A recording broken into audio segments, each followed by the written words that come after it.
السلام عليكم. من أعظم المشاهد اللي النبي صلى الله عليه وسلم أخبر عنها تزرع في قلب كل إنسان صادق فعلا حب وطلب للحج، مشهد غيبي أخبر عنه النبي صلى الله عليه وسلم وقت طواف الوداع. يقول النبي صلى الله عليه وسلم: وأما طوافك بالبيت بعد ذلك، يعني بعد ما تخلص بقى خالص الحج، طوافك بالبيت اللي هو طواف الوداع، وأما طوافك بالبيت بعد ذلك فإنك تطوف ولا ذنب لك، مفيش عليك ولو ذنب واحد بس.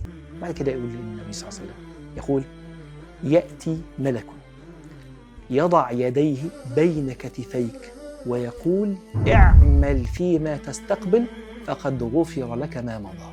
خلاص، كل ذنوبك راحت، ابدأ بقى كأنه بيدفعك في الحياة، استقبل الحياة واعمل كل الخير اللي تقدر عليه، لأن كل اللي فات انتهى. المشهد ده لو حطيته قدام عينيك مش هتفكر ومش هتحس إن الحج لو عندك القدرة اختياري.